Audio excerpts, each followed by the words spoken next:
ஒருத்தர் ரொம்ப கவலையோடு உட்காந்துருந்தார். எதை பற்றி சார் கவலைப்படுறீங்கன்னு கேட்டோம்.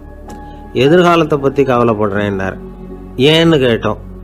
என்ன பண்ணுறதுன்னே தெரியல சார், எதிர்காலம் ஒரே இருட்டாக இருக்குது, பாதையே புரியலன்னார். இன்றைக்கி நம்ம இளைஞர்கள் பல பேருக்கு எதிர்காலம் இருட்டாக தான் தெரியுது. அவங்கெல்லாம் இந்த கதையை கொஞ்சம் கேட்கணும். ஒரு மலை அடிவாரத்தில் ஒரு சின்ன கிராமம். அந்த மலை ரொம்ப உயரமானது. அடர்த்தியாக செடி கொடிகள் மரங்கள் அதில் மண்டி கிடக்குது. பகல் வேளையில் இருட்டாக தான் இருக்கும், அவ்வளோ அடர்த்தி. அந்த மலை உச்சியில் ஒரு கோவில். நாள் ராத்திரியே புறப்பட்டாதான் காலையில் அந்த கோவிலுக்கு போய் சேர முடியும். கிராமத்து இளைஞன் ஒருத்தன் அந்த மலை உச்சிக்கு போக வேண்டியிருந்தது. கையில் ஒரு விளக்கை எடுத்துக்கிட்டு நாள் ராத்திரியே புறப்பட்டான். புறப்பட்டு போனவன் கிராமத்து எல்லையிலேயே நின்றுட்டான். ஏன் தெரியுமா? அவன் கையில் இருந்த விளக்கோட வெளிச்சம் 10 அடி தூரத்துக்கு தான் தெரியுது. அது வரைக்கும் தான் பாதை தெளிவாக இருக்குது. அதுக்கு அப்பாலெல்லாம் ஒரே இருட்டாக இருக்குது, பாதை புரியல. இவன் யோசனை பண்ணி பார்த்தான். மனசுக்குள்ள ஒரு சந்தேகம். 10 அடி தூரம் தானே வெளிச்சம் தெரியுது, அப்படின்னா நாம் 10 அடி தூரம் தானே போக முடியும். அதுக்கும் அந்தாண்ட ஒரே இருட்டாக இருக்குதே, அதில் எப்படி நாம் நடந்து போகிறது? நாம் ரொம்ப தூரம் நடந்து போய் ஆகணுமே. அப்படிப்பட்ட நினப்பெல்லாம் அவனுக்கு வந்துட்டுது. இதுதான் அவன் மனசில் ஏற்பட்ட தயக்கம். இப்படி யோசிச்சுக்கிட்டே அந்த இளம் ஆசாமி புறப்பட்ட இடத்துலயே நின்றுட்டு இருக்கிறான். அந்த சமயத்தில் ஒரு வயசான பெரியவர் அந்த பக்கமாக வந்தார். அவர் கையில் இதை விட சின்னதாக ஒரு விளக்கு வச்சிருந்தார்.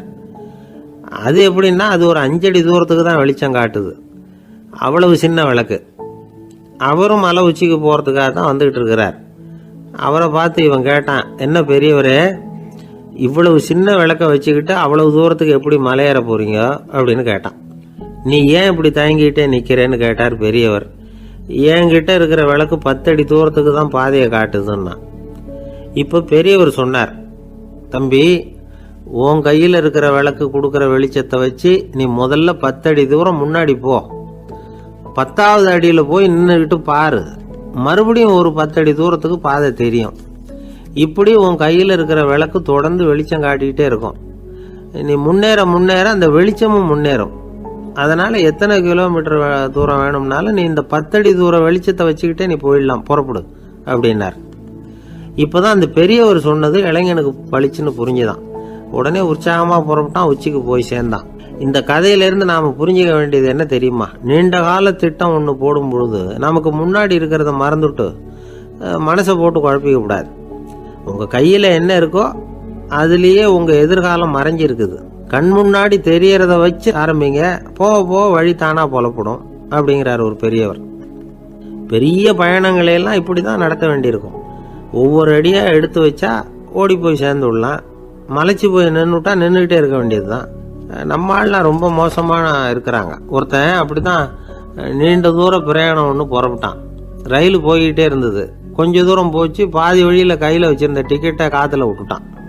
ஐயோ, என் டிக்கெட்டு போயிட்டுதே அப்படின்னு கத்த ஆரம்பிச்சுட்டான். பக்கத்தில் இருந்த பெரியவர் அவனை பார்த்து பரிதாபப்பட்டு, கவலைப்படாத தம்பி, போனால் போகுது, வேற டிக்கெட் வாங்கிக்கலாம் அப்படின்னு ஆறுதல் சொன்னார். அதுக்கு அவன் சொல்கிறான், சார், நான் அதுக்காக அழலை, அந்த டிக்கெட்டு கிடைச்சாதானே நான் எந்த ஊருக்கு போகணுங்கிறது எனக்கு தெரியும் அப்படிங்கிறான். ஒரு தெருவில் சில சிறுவர்கள் விளையாடிக்கிட்டு இருந்தாங்க. ஏதோ ஒரு உயரமான கல்லை நடுத்தெருவில் வச்சு அதை சுற்றி சுற்றி ஓடி வந்துக்கிட்டு இருக்கிறாங்க. அது என்ன விளையாட்டோ அவங்களுக்கு தான் தெரியும்.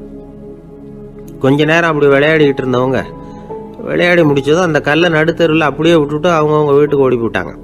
அதுக்கப்புறம் அந்த வழியாக 2 பெண்கள் பேசிக்கிட்டே வந்தாங்க. பேச்சு சுவாரஸ்யத்தில் நடுத்தெருவில் இருந்த அந்த கல்லை கவனிக்கலை. காலில் இடிச்சுட்டுது, லேசாக ரத்தம் வந்துட்டுது, வலி தாங்கலை. காலில் இடிச்சுக்கிட்ட பொண்ணு திட்ட ஆரம்பிச்சுட்டுது. வர வர ஊர் உலகம் ரொம்ப கெட்டு போச்சு, யாருக்கும் பொறுப்பே கிடையாது பாரு, இப்படி நடுத்தெருவில் பொறுப்பு இல்லாமல் இப்படி கல்லை போட்டு வச்சுருக்கிறாங்களே, இது நியாயமா அப்படின்னு சொல்லி இந்த சமூகத்தை கடுமையாக விமர்சனம் பண்ணிக்கிட்டு அவங்க போயிட்டாங்க. கொஞ்ச நேரம் கழித்து ஒரு வாலிபன் அந்த வழியாக வந்தான். அந்த கல்லை பார்த்தான், நின்னான், ஒரு நிமிஷம் யோசனை பண்ணான், என்ன பண்ணலாம்னு பார்த்தான். தன்னுடைய வீரத்தையும் பலத்தையும் காட்டணும்னு நினச்சான். பின்னாடி போனான். அப்புறம் வேகமாக ஓடி வந்து ஒரு சின்ன ஹை ஜம்ப் அப்படியே துள்ளி குதிச்சான். துள்ளி குதித்து தாண்டி அந்த பக்கமாக போய் விழுந்தான். அப்படியே விசில் அடிச்சுக்கிட்டு அவன் பாட்டுக்கு நடந்து போகிறான். அடுத்தபடியாக ஒரு காதல் ஜோடி அந்த வழியாக வந்தது. நடுத்தெருவில் கல் கண்ணில் பட்டது. அவங்க 2 பேரும் ரொம்ப நெருக்கமாக சேர்ந்து வந்துக்கிட்டு இருக்கிறாங்க. நடுவில் கல் இருக்கிறதுனால கொஞ்ச நேரம் 2 பேரும் விலகி மறுபடியும் இந்த பக்கம் வந்து சேர்ந்து போகணும். கொஞ்ச நேரம் நாம் பிரிய வேண்டி இருக்குதே அப்படின்னு வருத்தத்தோட முணுமுணுத்துக்கிட்டே இந்த பக்கம் வந்தாங்க. அதுக்கப்புறம் வழக்கம் போல் சேர்ந்து அவங்க பாட்டுக்கு எதிர்காலத்தை பற்றி கற்பனை பண்ணிக்கிட்டே போயிட்டாங்க. கடைசியாக அந்த வழியாக பார்வை இல்லாத ஒருத்தர் வந்துக்கிட்டு இருக்கார். அவர் கையில் வழக்கமாக வச்சிருக்கிற அந்த ஊன்றுகோல், கையில் இருக்கிற அந்த ஊன்றுகோலால் தனக்கு முன்னாடி அப்படியும் இப்படியும் அப்படியே தட்டிக்கிட்டு பார்த்துக்கிட்டே அவர் மெதுவாக நடந்து வந்துக்கிட்டு இருக்கிறார். வழியில் இருக்கிற அந்த கல் தட்டுப்பட்டுது. உடனே நடுத்தெருவில் ஒரு கல் இருக்குங்கிறத அவர் புரிஞ்சுக்கிட்டார். உடனே குனிஞ்சார், அந்த கல்லை தடவி பார்த்து எடுத்தார், தெரு ஓரமாக கொண்டுட்டு போய் போட்டார். அதுக்கப்புறம் அவர் பாட்டுக்கு அவர் வழியில் நடந்து போனார். இப்போது இதில் பல பேர் வந்தாங்க போனாங்க. இவங்களில் பார்வை உள்ளவங்க யார், பார்வை இல்லாதவங்க யார்? இப்படி ஒரு கேள்வி கேட்டால் என்ன பதில் சொல்ல முடியும்? கொஞ்சம் யோசிச்சு பார்த்தா இன்னைக்கு பல பேர் இப்படி தான் இருந்துகிட்டு இருக்கிறோம். ஒரு ஆள் பார்க்கறதுக்கு பெரிய மனுஷன் மாதிரி இருக்கார். ஒரு தெரு வழியாக நடந்து வந்துக்கிட்டு இருந்தார். இருட்டு நேரம். வழியில் ஒரு பெரிய கல் கிடந்தது, கருங்கல். பார்த்தார், கொஞ்ச நேரம் யோசிச்சார். போய் தூக்கி பார்த்தா ரொம்ப கனமாக இருந்தது. இன்னொரு ஆள் சேர்ந்தாதான் தூக்க முடியும். இவர் உடனே ரோட்டோரமாக போய் ஒரு மரத்தடியில் உட்காந்துக்கிட்டார். 2 பக்கமும் பார்த்துக்கிட்டே இருக்கார், யாராவது வர்றாங்களான்னு. கொஞ்ச நேரத்தில் ஒருத்தர் வந்தார், இவருக்கு தெரிஞ்சவர். என்னங்க இந்த நேரத்தில் இங்கே உட்காந்துருக்குறீங்கன்னு கேட்டார் அவர். அதோ அந்த கருங்கல் அப்படின்னு சுட்டி காட்டினார். ஓ, அதை தூக்கி ஓரமாக போடணுமா? வாங்க 2 பேரும் தூக்கலான்னார் வந்தவர். நான் அதுக்காக உட்காந்துருக்கலேன்னார் இவர். பின்ன வேற எதுக்காகன்னார் அவர். ஒரு மனுஷன் கருங்கல்லில் காலை இடிச்சுக்கிட்டான்னா எப்படி துள்ளுவான்னு பார்க்கணுங்கிறது எனக்கு ரொம்ப நாளாக ஒரு ஆசை, அதுக்காக தான் உட்காந்துருக்கிறேன் அப்படின்னாராம். ஒரு குரு, இளம் சீடர்கள் எதிரில் உட்காந்துருக்கிறாங்க. குரு பாடம் நடத்திக்கிட்டு இருக்கிறார். சீடர்களுக்கு ஒரு ஆசை, அதாவது ஒரு முக்கியமான மந்திரத்தை நம்ம குருநாதர்கிட்ட இருந்து கற்றுக்கணும் அப்படிங்கிறது அவங்க ஆசை. அது என்ன மந்திரம்னா, இறந்தவரை உயிர்ப்பிக்கக்கூடிய புனித மந்திரம். அதாவது செத்தவங்களுக்கு மீண்டும் உயிர் உண்டாக்குகிற மந்திரம். குருவே, தயவு பண்ணி அந்த மந்திரத்தை எங்களுக்கு உபதேசிக்கணும் அப்படின்னு கேட்டாங்க. அது ரொம்ப ஆபத்தானது, அது என்னத்துக்கு உங்களுக்கு வேண்டாமேன்னாராம் குரு. எங்களுடைய நம்பிக்கை உறுதிப்படுறதுக்காகத்தான் கேட்குறோம், வேற ஒன்றும் இல்லை அப்படின்னாங்களாம் சீடர்கள். பக்குவப்படாத அறிவுங்கிறது ரொம்ப ஆபத்தானது அப்படின்னாராம் குரு. இது சீடர்களுக்கு புரியல. அது எப்படிங்க பக்குவப்படாத அறிவு ஆபத்தானதுன்னு சொல்றீங்க, அப்படின்னா என்ன அப்படின்னு கேட்டிருக்காங்க சீடர்கள். குரு அதுக்கு விளக்கம் கொடுத்தாராம். அந்த மந்திரத்தை எப்போ பயன்படுத்தணுங்கிறது முக்கியம். அதை அறியக்கூடிய ஞானம் ஏற்படுகிற வரைக்கும் அதை தெரிஞ்சுக்காமல் இருக்கிறது தான் நல்லது, இல்லைன்னா ஆபத்துன்னாராம். ஆனால் அந்த சீடர்கள் அதை கேட்குற மாதிரி இல்லை, ரொம்ப பிடிவாதம் பண்ண ஆரம்பிச்சுட்டாங்க. சரி வாங்க சொல்கிறேன்னார் குரு. எல்லாரும் வந்தாங்க. அந்த புனித மந்திரத்தை அவங்களுக்கு ரகசியமாக உபதேசம் பண்ணார். உபதேசம் பண்ணிவிட்டு அவங்களுக்கு எச்சரிக்கையும் கொடுத்தார். இந்த மந்திரத்தை நல்லா ஆராய்ச்சி பார்த்ததுக்கு அப்புறம் தான் உச்சரிக்கணும், அவசரப்பட்டு எதுவும் செஞ்சிடக்கூடாது அப்படின்னு ஒரு தடவைக்கு பல தடவை எச்சரிக்கை கொடுத்தார். சரின்னு சொல்லிவிட்டு அவங்கெல்லாம் மந்திரத்தை கற்றுக்கிட்டு எழுந்திரிச்சு போயிட்டாங்க. ஒரு நாள் அந்த சீடர்கள் எல்லாம் மணற்பாங்கான இடத்துல அப்படியே நடந்து போயிட்டு இருக்கிறாங்க. ஒரு பாலைவன பகுதி மாதிரி ஒரு இடம். அங்கே ஒரு இடத்துல எலும்புகள் குவியலாக கிடந்தது. உடனே இந்த சீடர்கள் முன்ன பின்ன யோசிக்காம, தியானமும் பண்ணாம, அந்த மந்திரத்தோட பயனை சோதிச்சு பார்க்கணும் அப்படின்னு நினச்சிக்கிட்டு அந்த மந்திரத்தை உச்சரிக்க ஆரம்பிச்சிட்டாங்க. அவ்வளவுதான். உடனே என்னாச்சு தெரியுமா? அந்த எலும்புகள் எல்லாம் ஓநாய்களாக மாறி அவங்கள துரத்த ஆரம்பிச்சுட்டுது. சீடர்கள் எல்லாம் தலைதெறிக்க ஓட ஆரம்பிச்சிட்டாங்க. ஓநாய்களும் விடலை, அவங்கள துரத்தி பிடிச்சி கடிச்சு கொதற ஆரம்பிச்சுட்டுது. அப்போதான் அந்த சீடர்களுக்கு குரு சொன்ன அறிவுரையோட அர்த்தம் புரிஞ்சுது. பக்குவப்படாத அறிவு ஆபத்தானது அப்படிங்கிறது. அதனால் இதிலேருந்து நாம் தெரிஞ்சுக்க வேண்டியது என்னென்னா, நாம் நம்ம அறிவை வளர்த்துக்கிட்டா மட்டும் போதாது, அந்த அறிவை எப்போ எப்படி பயன்படுத்தணும் அப்படிங்கிற பக்குவமும் நமக்கு வரணும். அப்போ தான் வாழ்க்கை நல்லபடியாக அமையும், இல்லைன்னா இடைஞ்சல் தான். இந்த காலத்தில் சில சின்ன பிள்ளைங்களுக்கே அறிவு ரொம்ப பக்குவப்பட்டிருக்குங்கிறத உணர முடியுது. ஒரு சின்ன பையன் பள்ளிக்கூடத்தில் மார்க் லிஸ்ட் கொடுத்தாங்க, வாங்கிக்கிட்டு அவசரமாக வீட்டுக்கு ஓடினான். எதிரில் வந்த ஒருத்தர் கேட்டார், என்ன அவசரம், ஏன் இப்படி வேகமாக ஓடுறேன்னார். எங்கள் அம்மா கிட்ட அடி வாங்கணும், அதுக்காக தான் ஓடுறேன்னா. அடி வாங்கிறதுக்கா இவ்வளவு அவசரம்னார் அவர். அப்படி இல்லைங்க, நான் போகிறதுக்குள்ளே எங்கள் அப்பா வீட்டுக்கு வந்துட்டாருன்னா அவர்கிட்ட அடி வாங்க வேண்டியிருக்கும், அதை அவாய்ட் பண்ணுறதுக்காக இப்படி ஓடுறேன் அப்படின்னு நானும் அந்த பையன். இந்த உலகத்தில் எல்லாருக்கும் மகிழ்ச்சி தரக்கூடிய ஒரு பொருள் எது? இது ஒரு முக்கியமான கேள்வி. இந்த கேள்விக்கு பொருத்தமான ஒரு பதிலை உங்களால் சொல்ல முடியுமா? அதாவது கொஞ்சம் யோசித்து பார்த்தா பணம்னு சொல்லலாமா? இப்போ கையில் காசு இல்லாதவங்ககிட்ட ஒரு 10 ரூபாயை கொடுத்தா அது அவனுக்கு சந்தோஷத்தை கொடுக்கும். ஏற்கனவே வருமான வரி பிரச்சனையில் சிக்கி இருக்கிறவர்கிட்ட இன்னும் கொஞ்சம் பணம் இருந்தாங்கன்னு சொல்லி கொடுத்தோம்னா அது அவருக்கு சங்கடத்தை தான் கொடுக்கும். அதனால் அந்த கேள்விக்கு பணங்கிறது பொருத்தமான பதிலாக இருக்க முடியாது. கேள்வி என்னன்னா, இந்த உலகத்தில் எல்லாருக்கும் மகிழ்ச்சி தரக்கூடிய ஒரு பொருள் எது? சரி, இனிப்புன்னு சொல்லலாமா? ஏன்னா எல்லாருக்கும் இனிக்க தானே செய்யும். அதுலேயும் ஒரு சிக்கல் இருக்குது. சர்க்கரை வியாதிக்காரங்களுக்கு அது என்ன சந்தோஷத்தையாக கொடுக்கும்? ஆக எல்லாருக்கும் வேறுபாடு எதுவும் இல்லாமல் மகிழ்ச்சியை கொடுக்கக்கூடியது வேற ஏதோ ஒன்று இருக்குது. அது என்னன்னு கண்டுபிடிக்கணும். அதுதான் இன்றைக்கி தகவல். இப்போ அதை கண்டுபிடிக்கணும்னா இந்த கதையை கேட்கணும். அது என்ன கதைன்னா, ஒரு ஊரில் ஒரு ராஜா இருந்தார். அவருக்கும் இதே சந்தேகம் வந்துட்டுது. அதாவது எல்லாருக்கும் இன்பம் தரக்கூடிய பொருள் எது அப்படின்னு. இதுக்கு பதில் தெரிஞ்சுக்கிறதுக்கு ஆசைப்பட்டார். சரி, அதுக்கு என்ன செய்யலாம்னு யோசனை பண்ணார். நாட்டு மக்களுக்கு பகிரங்கமாக ஒரு அறிவிப்பு கொடுத்தார். நம்ம நாட்டு மக்கள் இன்பம் தரக்கூடிய பொருள் எதுன்னு நினைக்கிறாங்களோ அதை கொண்டுகிட்டு வந்து அரண்மனையில் உள்ள கண்காட்சி மண்டபத்தில் வைக்கலாம். அப்படி அவங்க வைக்கிற பொருள்களில் எது எல்லாருக்கும் இன்பம் தரக்கூடியதாக இருக்குமோ அதை வச்சவருக்கு 1000 பொற்காசுகள் பரிசு அப்படின்னு அறிவிப்பு கொடுத்துட்டார். ஜனங்கள் இந்த அறிவிப்பை கேட்டாங்க. அதுக்கப்புறம் சும்மா இருப்பாங்களா? 1000 பொற்காசுன்னா சும்மாவா? அவங்க கையில் என்னென்ன கிடைச்சதோ அதையெல்லாம் கொண்டாந்து அரண்மனை காட்சி மண்டபத்தில் வச்சுட்டாங்க. அதுக்கப்புறமா ராஜா அங்கே வந்தார். ஒவ்வொன்றா பார்த்துக்கிட்டே வந்தார். முதல்ல ஒரு குயில் இருந்தது, இனிமையாக பாடக்கூடிய குயில். இந்த குயிலோட இன்னிசை எல்லாருக்கும் இன்பம் தரக்கூடியது தான். இருந்தாலும் காது கேட்காதவங்களுக்கு இந்த இசை எப்படி இன்பம் தர முடியும்? அதனால் இது சரியில்லைன்னு விட்டார்.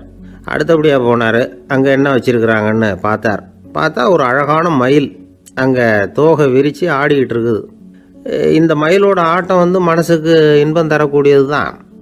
இருந்தாலும் பார்வை இல்லாதவங்க இந்த ஆட்டத்தை பார்த்து ரசிக்க முடியுமா? முடியாது. அதனால் இதுவும் சரியில்லை அப்படின்னு சொல்லிவிட்டார். அதுக்கு அடுத்தபடியாக போனார். பல வகையான இனிப்பு பண்டங்களை வச்சுருந்தாங்க. பார்த்தார், வயசானவங்களுக்கும் நோயாளிகளுக்கும் இது இன்பம் தராது, துன்பம் தான் கொடுக்கும் அப்படின்னார். இப்படி ஒவ்வொன்றா பார்த்துக்கிட்டே போகிறார். அழகான மலர்கள், கனிகள், ஓவியங்கள் எதுவுமே பொருத்தமாக தெரியல. சகல பேருக்கும் இன்பம் தரக்கூடிய வகையில் எதுவும் இல்லை. கடைசியாக வந்தார். அங்கே ஒரு களிமண் பொம்மை இருந்தது. அது என்ன பொம்மை தெரியுமா? பசியால் வாடி இருக்கிற ஒருத்தருக்கு ஒரு அம்மா இனிமையாக பேசிக்கிட்டு சோறு போடுறது மாதிரி அந்த பொம்மையை செஞ்சுருந்தாங்க. அதுக்கு கீழே அன்பு அப்படின்னு எழுதியிருந்துதான். ராஜா பளிச்சுன்னு ஒரு முடிவுக்கு வந்தார். அந்த பொம்மையை செஞ்ச சிற்பியை வரவழைச்சார், பரிசு கொடுத்தார். அன்பு ஒன்று தான் எல்லாருக்கும் இன்பம் அளிக்கக்கூடிய பொருள்.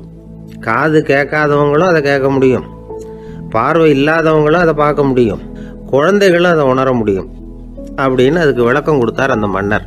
இந்த உலகத்தில் எல்லாருக்கும் மகிழ்ச்சி தரக்கூடிய ஒரு பொருள் அன்பு தான். அதை புரிஞ்சுக்கிட்டு தான் சில கணவன்மார்கள் மனைவி பேரில் ரொம்ப அன்பை காட்டிக்கிறது வழக்கம். ஒரு வீட்டு வாசப்படி பக்கமாக மழைக்கு ஒதுங்கினார் ஒருத்தர். மழை தூரிக்கிட்டு இருந்தது, இருட்டு நேரம். அந்த வீட்டில் இருந்தவர், இன்னைக்கு ராத்திரி வேணும்னா இங்கேயே தங்கிட்டு காலையில் போங்க அப்படின்னார். உடனே இவர் சொன்னார், ரொம்ப நன்றிங்க, ஒரு 10 நிமிஷத்தில் இதை வந்துவிடுறேன் அப்படின்னு சொல்லிவிட்டு எங்கேயோ ஓடினார். 10 நிமிஷம் கழித்து திரும்பி வந்தார். ஆமாம், எங்கே போயிட்டு வந்தீங்கன்னு கேட்டார் வீட்டில் இருந்தவர். நேராக எங்கள் வீட்டுக்கு போய் மனைவி கிட்ட இன்னைக்கு ராத்திரி இங்கேயே தங்கிக்கிறேன்னு சொல்லிவிட்டு வந்துட்டேன் அப்படின்னார் அவர். அன்புல இது ஒரு ரகம். இந்த உலகத்தில் எவ்வளவோ உயிரினங்கள் இருக்கு. ஒவ்வொன்றும் ஒவ்வொரு விதமாக சண்டை போடுது. இப்போ 2 மாடு சண்டை போட்டுக்குதுன்னு வச்சுங்க, என்ன பண்ணும்? 2 முட்டிக்கும். அதுக்கு சண்டை போடுறதுக்கு ஆயுதமாக உபயோகப்படுறது அதோட கொம்பு. 2 சேவல் சண்டை போட்டுக்குதுன்னு வச்சுங்க, அதுக்கு ஆயுதமாக உபயோகப்படுறது அதோட கால் நகம். காலால் தான் அது ஒன்றோட ஒன்று சண்டை போட்டுக்கும். ஆனால் 2 மனுஷன் சண்டை போட்டுக்கிறான்னு வச்சுங்க, இவன் இன்னதை தான் ஆயுதமாக உபயோகப்படுத்துவான்னு குறிப்பிட்டு சொல்ல முடியாது. கல்லை எடுப்பான், கத்தி எடுப்பான், துப்பாக்கி எடுப்பான், என்ன வேணாலும் பண்ணுவான். வாயால் திட்டுவான், கையால் அடிப்பான், காலால் உதைப்பான், சகலகலா வல்லவன். விலங்குகள்லாம் பொதுவாக வாயை சாப்பிட்றதுக்கு மட்டும்தான் உபயோகப்படுத்துது. ஆனால் இவனுக்கு சாப்பிட்றதுக்கும் அதுதான், சாப்பிட்டு விட்டு திட்டுறதுக்கும் அதுதான். ஆனால் ஒரு விஷயத்தில் மட்டும் கெட்டிக்கிறேன். அதாவது நாம் சண்டை போட்டுக்கிட்டாலும் பரவாயில்லை, கோழிகள் சண்டை போடாமல் இருக்கணும் அப்படின்னு ஆசைப்படுறான். எதுக்காக? கோழிகள் சண்டை போடாமல் இருந்தால் நிறைய முட்டைகள் போடுமா, அதுக்காக தான் இந்த அக்கறை. கோழி பண்ணை வச்சுருக்கிறவங்களுக்கு இது ஒரு பெரிய பிரச்சனை. அதாவது பண்ணையில் இருக்கிற கோழிகளுக்குள்ளே அடிக்கடி சண்டை வந்துடும், அதனால் முட்டை உற்பத்தி குறைஞ்சிரும். சரி, இதுக்கு என்ன பண்ணுறது? பண்ணையில் போய் உட்காந்துக்கிட்டு தினமும் பஞ்சாயத்து பேசிகிட்டு இருக்க முடியுமா? அமெரிக்காவில் கோழி பண்ணை வச்சுருக்கிற ஒருத்தர் இதை பற்றி யோசனை பண்ணி பார்த்தாராம். ஒரு வழியையும் கண்டுபிடிச்சிருக்கார். கோழிக்கெல்லாம் மூக்கு கண்ணாடி மாட்டி விட்டுட்டோம்னா அது சண்டை போடுற குணம் குறைஞ்சிரும், முட்டை அதிகமாகிடும். அந்த கண்ணாடியில் உள்ள லென்ஸு சிவப்பு நிறத்தில் இருக்கணும், அவ்வளவுதான் அப்படின்னு அவர் கண்டுபிடிச்சாராம். இது ஏற்கனவே நடைமுறையில் கண்டுபிடிக்கப்பட்ட ஒரு விஷயம். ஆனால் எல்லா கோழிக்கும் சிவப்பு மூக்கு கண்ணாடி எப்படி மாட்டி விடுறது? அப்படியே மாட்டி விட்டாலும் அது நழுவாமல் இருக்கணுமே. இப்போ நாமெல்லாம் நடு வரலால் மூக்கு கண்ணாடி நடுவில் தொட்டு அப்படி ஸ்டைலாக சரி பண்ணிக்கிறோம், அது மாதிரி கோழி எப்படி சரி பண்ணிக்கும்? இதுதான் பிரச்சனை. இதுக்கு அவர் என்ன வழி கண்டுபிடிச்சாருன்னா, கோழிக்கெல்லாம் மூக்கு கண்ணாடிக்கு பதிலாக விழியொட்டு வில்லைகள், கான்டாக்ட் லென்ஸ், அதை பொருத்தி விட்டா என்ன அப்படின்னு யோசனை பண்ணார். அதே மாதிரி பண்ணார். அதே மாதிரி செஞ்சு பார்த்தார், வெற்றி. அதுக்கப்புறம் கோழியெல்லாம் சண்டை போட்டுக்கலையாம், சமாதான பிரியர்கள் ஆகிட்டு தான். கோழிகளுக்கு இயல்பாகவே சண்டை போடுற குணம் உண்டு. ஆனால் அதோட கண்ணுக்கு பார்க்குற பொருள்லாம் ரோஜா நிறத்துலையோ அல்லது இன்னும் சொல்ல போனால் அழுத்தமான சிவப்பு நிறத்துலையோ தெரிஞ்சதுன்னா சண்டை போடுற குணம் குறைஞ்சிருதான். அந்த சமயத்தில் அது அதிகமாகவும் முட்டையிட ஆரம்பிச்சுடுதான். அதே நேரத்தில் இறை எடுக்கிறத கூட குறைச்சிக்குதான். இது ஏன் இப்படி பண்ணுதுங்கிறது விஞ்ஞானிகளுக்கு இன்னமும் புரியலையா. எப்படியோ அமெரிக்க கோழிகள்லாம் கான்டாக்ட் லென்ஸ் பொருத்திக்க ஆரம்பித்தாச்சு. கோழி கழுத்தை பிடிச்சிக்கிட்டு ஒரு சில வினாடிகளில் அதை பொருத்தி விட்றாங்களாம். கோழியோட ஆயுள் பூரா அது அப்படியே இருக்குமா. பண்ணையில் முட்டை உற்பத்தி குறைஞ்சா இது மாதிரி விஞ்ஞானபூர்வமாக பரிகாரம் தேடுறது தான் நல்லது. நமக்கு வேண்டியப்பட்ட ஒருத்தர், அவர் ஒரு கோழி பண்ணை வச்சுருந்தார். அந்த பண்ணையில் பாதி கோழி திடீர்னு செத்து போச்சு. உடனே ஒரு கால்நடை மருத்துவர்கிட்ட போக வேண்டியது தானே. அங்கே போகல, உள்ளூரில் மந்திரம் பண்ணிகிட்டு இருந்த ஒரு சாமியார்கிட்ட போனார். அவர் காலில் விழுந்தார். சாமி, என் பண்ணையில் பாதி கோழி செத்து போட்டுதுன்னார். சாமியார் யோசனை பண்ணார். சரி, பண்ணையில் வாசப்படி கிழக்கு பக்கமாக வச்சுருக்கியா மேற்கு பக்கமாக வச்சுருக்கியான்னு கேட்டார். கிழக்கு பக்கமாக இருக்குன்னார் அவர். அதுதான் தப்பு, மேற்கு பக்கமாக அதை மாற்று, சரியாக போடும்னாராம். அதே போல் இவர் போய் மாற்றிவிட்டார். அப்பவும் பாதி செத்து போச்சு. மறுபடியும் சொன்னார், சாமி மறுபடியும் பாதி கோழி செத்து போட்டுதேன்னார். சரி, கூரை எப்படி போட்டிருக்க, ஓடு போட்டிருக்கியா இல்லை கீத்து போட்டிருக்கியான்னார். ஓடு போட்டிருக்கேன்னாராம் அவர். அதுதான் தப்பு, அது கீத்து போட்டுரும், சரியாக போடும்னாராம். சரின்னு போய் அதையும் மாற்றி பார்த்தார். மறுபடியும் போயிட்டுது, கோழி செத்து போச்சு. வந்தார், மறுபடியும் பாதி செத்து போச்சு சாமின்னு வந்தார். இவரும் யோசனையை மாற்றி மாற்றி சொல்லிகிட்டே இருக்கிறார். இப்படி அவரும் மாற்றி மாற்றி பார்த்தார். 6வது தடவையாக அவரை தேடிட்டு வந்தார். அந்த சமயத்தில் இவர் ரொம்ப தீவிரமாக யோசனை பண்ணி பார்த்துட்டு, அது சரிப்பா, நீ என்கிட்ட சளைக்காமல் வந்துக்கிட்டு இருக்கிற, நானும் யோசனை சொல்லிகிட்டு இருக்கேன். இப்போவும் உங்ககிட்ட சொல்கிறதுக்கு என்கிட்ட யோசனை நிறையா இருக்குது, ஆனால் சோதிக்கிறதுக்கு உங்ககிட்ட கோழி இல்லையே, என்ன பண்ணுறது அப்படின்னாராம் இவர். ஒரு நாள் ஒரு தகப்பனார் தன்னுடைய பிள்ளையை அழைச்சிட்டு வந்தார். சார், இவன் சரியாக படிக்க மாட்டேங்கிறான், பெரியவங்களை மதிக்க மாட்டேங்கிறான், நீங்கள் கொஞ்ச நாள் இவனுக்கு குருவாக இருந்து நல்ல விஷயங்களை சொல்லி கொடுத்தா தேவையில்லைன்னார். பெரியவங்களையும் மதிக்காதவன் எப்படி என்ன மதிக்க போகிறான் அப்படிங்கிறது நமக்கு யோசனை வரும் இல்லையா. வேணாங்க, என்னை விட்டுருங்க அப்படின்னோம். அவர் விட மாட்டேன்னு விட்டார். இல்லைன்னா அவரே சிஷ்யன் ஆகிடுவார் போல இருந்தது. சரி, வேறு வழி இல்லாமல் அந்த பையனையே என்னுடைய சீடை நான் ஏற்றுக்கிட்டு உபதேசமெல்லாம் பண்ண ஆரம்பித்தோம். அதாவது குரு பக்தின்னா அது எப்படி இருக்கணுங்கிறத பற்றி சொல்லி கொடுத்தோம் அவனுக்கு. சதமகர் அப்படின்னு ஒரு குரு இருந்தார். அவருக்கு ஒரு சீடர். அவன் பேர் துளசி சைதன்யன், நைஷ்டிக பிரம்மச்சாரி. தன்னுடைய குருவுக்கு எந்த நேரத்தில் எது தேவைங்கிறத புரிஞ்சுக்கிட்டு சேவை செய்கிறவன். ஆனால் இவனை பற்றி மற்ற சீடர்களுக்கு பொறாமல் வந்துட்டுது. இவன் மட்டும் இப்படி இருக்கானேன்னு உடனே குருக்கிட்ட போய் கோல் மூட்டினாங்க. அவன் சரியில்லை, அவன் நடந்துக்கிறது சரியில்லை, அப்படி இப்படின்னு எதையாவது சொல்லி. இருந்தாலும் இதையெல்லாம் அந்த குரு நம்பலை. அவருக்கு தெரியும் யார் யார் எப்படின்னு. துளசி சைதன்யன் பெருமையை மற்ற சீடர்களுக்கு உணர்த்தணும் அப்படின்னு நினைச்சார். அதுக்கு ஒரு வழி பண்ணார். ஒரு நாள் சீடர்களை எல்லாம் கூப்பிட்டுக்கிட்டு ஒரு காட்டு வழியாக போய்கிட்டு இருந்தார். அங்கே ஒரு பெரிய மலை அருவி கொட்டிக்கிட்டு இருந்தது. குரு சீடர்கள் பக்கம் திரும்பினார். இந்த மலையின் மேலே இருந்து அந்த படுபாதாளத்தில் குதிக்கிறதுக்கு உங்களில் யார் தயார் அப்படின்னு கேட்டார். ஒரு சீடனும் வாயை திறக்கலை, ஒதுங்கி நின்றுக்கிட்டாங்க. பின்னாடி மூட்டை முடிச்சோடு வந்துக்கிட்டு இருந்தான் துளசி சைதன்யன். அவனை பார்த்தார். தபாருப்பா, நீ மேலே இருந்து அந்த அருவியில் குதி அப்படின்னார். அப்படியே செய்கிறேன் சுவாமின்னா ஓடி போய் பொத்துன்னு குதிச்சுட்டான். அடுத்த கணமே குருநாதர் தன்னுடைய யோக சக்தியால் பறந்து போய் அவன் கீழே விழுந்துடாமல் தாங்கி பிடிச்சி கொண்டுகிட்டு வந்துட்டார். மற்ற சீடர்களுக்கெல்லாம் ஒரு மாதிரி ஆயிட்டுது. அடுத்தபடியாக என்ன பண்ணலாம்னு யோசிச்சாங்க இவனை மாட்டி விடுறதுக்கு. ஒரு நாள் வெத்தலை அடிக்கிற ஒரு சின்ன உரலையும் உலக்கையையும் எடுத்து ஒளிய வச்சுட்டாங்க. சதமகர் சன்னியாசி இல்லை, அவர் வெத்தலை போடுவார். பல்லு சரியில்லை, அதனால் இடித்து தான் வெத்தலையை போடணும். திடீர்னு வெத்தலை பாக்கு கேட்டார். வழக்கமாக உரலில் இடித்து தர்றது தான் துளசியின் பழக்கம். உரலை தேடினா கிடைக்கல, என்ன பண்ணுறது? குரு கேட்டுவிட்டாரே, குரு சேவை தானே முக்கியம். என்ன பண்ணா வெத்தலை பாக்க தன்னுடைய வாயில் போட்டு முன்னும் அதை எடுத்து அவர்கிட்ட கொடுத்துட்டான். குரு எதையோ படிச்சுக்கிட்டே அதை வாங்கி வாயில் போட்டுக்கிட்டார். துளசி இன்னைக்கு தாம்பூலம் நல்லா இடிக்கப்பட்டிருக்கு, ருசியாக வேற இருக்குது, அதை இடித்த பாத்திரத்தை என் கண்ணால் பார்க்கணும்னு ஆசையாக இருக்குன்னு விட்டார். அதை மட்டும் அனுப்பி போய் நீ வர வேண்டான்னு வேற சொல்லிவிட்டார். இதை கேட்டதும் துளசி தவிச்சு போயிட்டான். இவன் போகாமல் எப்படி வாயை மட்டும் அனுப்பி வைக்க முடியும்? இவன் தவிக்கிறத பார்த்ததும் மற்ற சீடர்களுக்கெல்லாம் மனசுக்குள்ளே ரொம்ப சந்தோஷம்.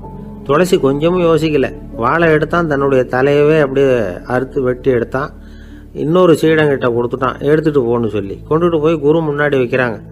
அந்த தலையில் வாய் திறந்துருக்கு, வெத்தலை போட்டு முன்னு இருந்தது, தெரிஞ்சு போச்சு, சிவப்பாக இருந்தது. அவனுடைய குரு பக்தியை இப்போ எல்லாரும் ஒத்துக்கிட்டாங்க. அதுக்கப்புறம் குரு சதமகர் தன்னுடைய அற்புத திறமையினால அந்த தலையை மறுபடியும் ஒட்ட வச்சுட்டார். துளசிக்கு உயிர் வந்துட்டுது. இப்படி ஒரு பெரிய கதை உண்டு. அதாவது துளசி சைதன்யன் அவனுடைய குரு பக்தி எப்படி அப்படின்னு கேட்டோம்.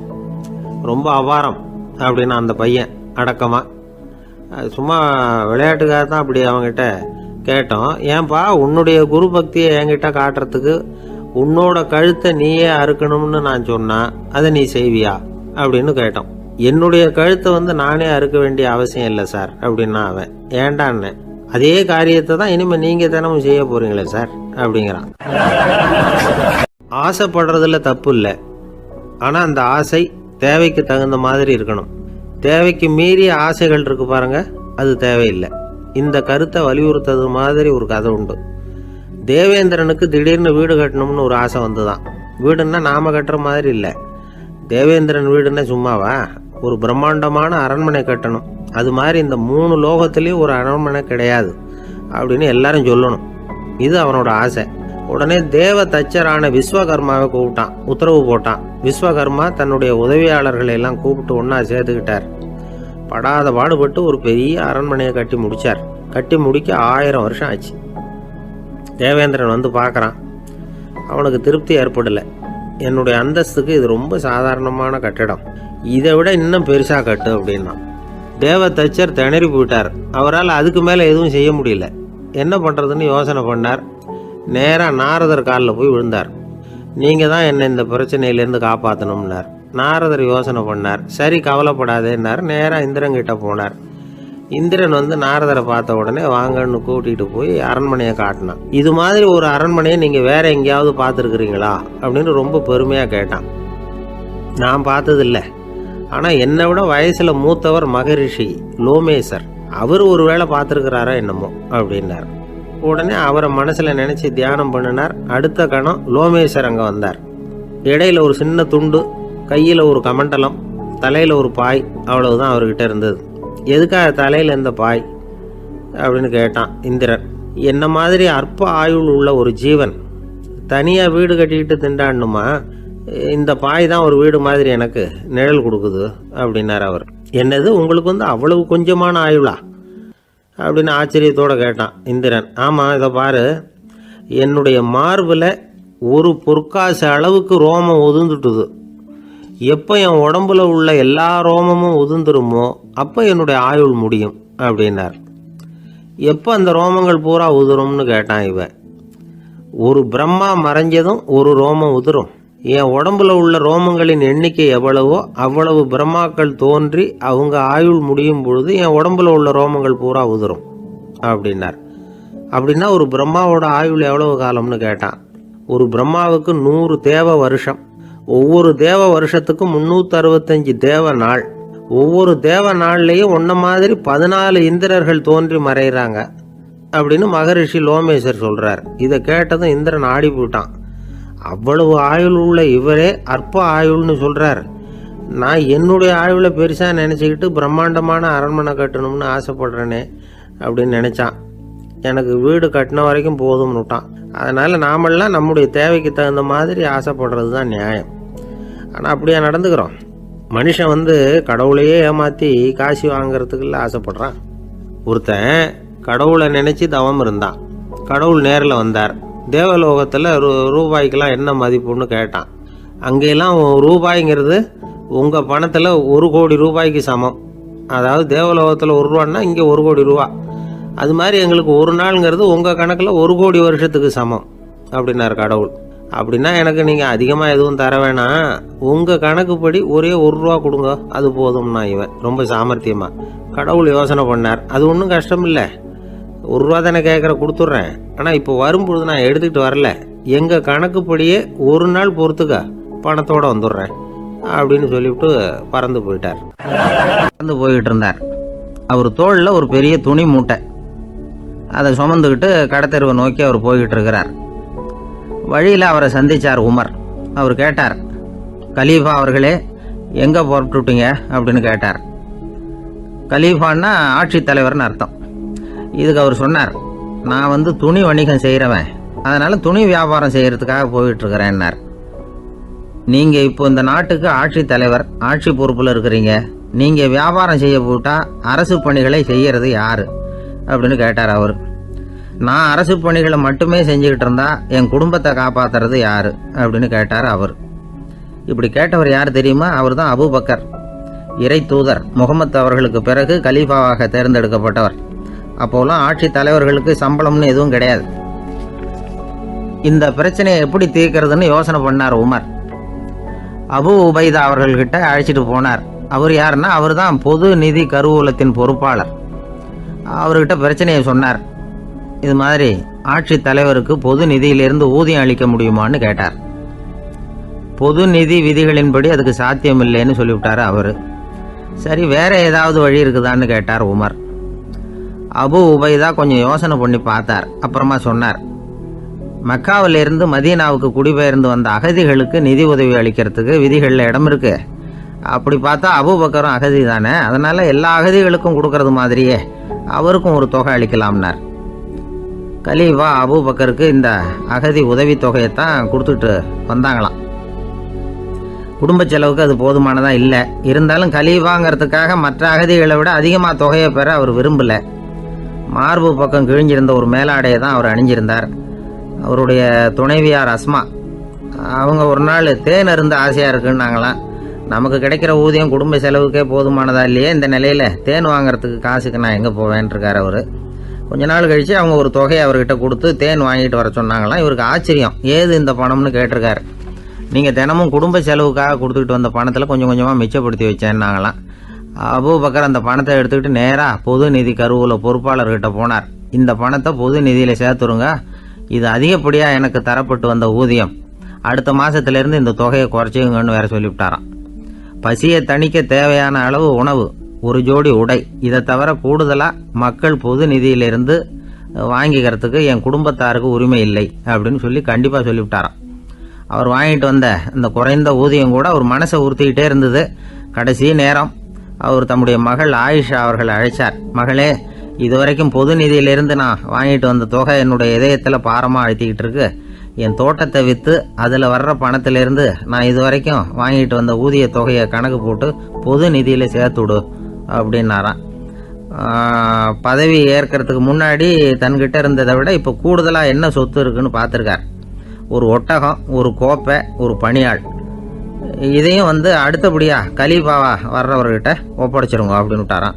அதே மாதிரி அடுத்து வந்த உமர்கிட்ட ஒப்படைச்சாங்க. அப்போ உமர் சொன்னாராம், அபூபக்கரே, இந்த முன்மாதிரியால் உங்களுக்கு பிறகு இந்த ஆட்சி பொறுப்பை ஏற்கிறவர்களை பெரும் நெருக்கடிக்கு ஆளாகி விட்டீங்க அப்படின்னு சொல்லி ரொம்ப கண் கலங்கினாராம். கடைசியாக அபூபக்கர் தன்னுடைய குடும்பத்தாருக்கு விட்டு சென்ற சொத்து ஒரு படுக்கை விரிப்பு, ஒரு போர்வை, அவ்வளவுதான். இது சிந்திக்க வேண்டிய ஒரு செய்தி. ஒரு ஊரில் ஒரு மன்னர் இருந்தாராம். அமைச்சர் அவர்கிட்ட சொன்னாராம், மன்னா,